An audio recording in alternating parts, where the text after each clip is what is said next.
ठाकरेंच्या गटनेतेपदी निष्ठावंत केशव पोरसे शिवसेना महापालिकेत आक्रमक होणार. शिवसेना उद्धव ठाकरे पक्षाची गटनोंदणी झाल्याने पुढील भूमिकेची उत्सुकता. महापालिका निवडणुकीचा निकाल जाहीर झाला आहे. महापौर पदाच्या निवडणुकीचा कार्यक्रम सुरू आहे. या पार्श्वभूमीवर सर्वच पक्षांनी गट नोंदणी पूर्ण केली आहे. नाशिक महापालिकेत महायुतीच्या घटक पक्षांकडे 100हून अधिक नगरसेवक आहेत. त्यामुळे शिवसेना उद्धव ठाकरे पक्षाला विरोधात बसावे लागणार आहे. त्यांच्या भूमिकेबाबत उत्सुकता आहे. शिवसेना उद्धव ठाकरे पक्षाच्या नाशिक महापालिकेची गटनोंदणी गुरुवारी करण्यात आली. विभागीय महसूल आयुक्त प्रवीण गेडाम यांच्या उपस्थितीत नोंदणी झाली. गटनेतेपदी दुसऱ्यांदा निवडून आलेले व निष्ठावंत केशव पोरसे यांची निवड करण्यात आली. राज्यमंत्र्यांच्या विरोधात सर्वपक्षीय ठाकरे उभे. यावेळी संपर्क नेते दत्ता गायकवाड, महानगर प्रमुख प्रथमेश गीते, जिल्हा प्रमुख डीजी सूर्यवंशी उपस्थित होते.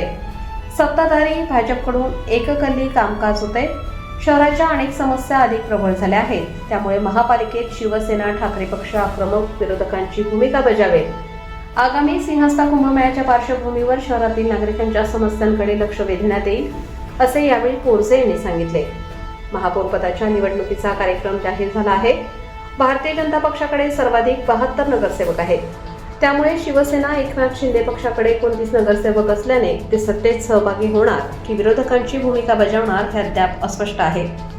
महापालिका निवडणुकीच्या निकालांमुळे बहुतांशी नगरसेवक देवदर्शनाला आणि पर्यटनाला शहराबाहेर गेले आहेत.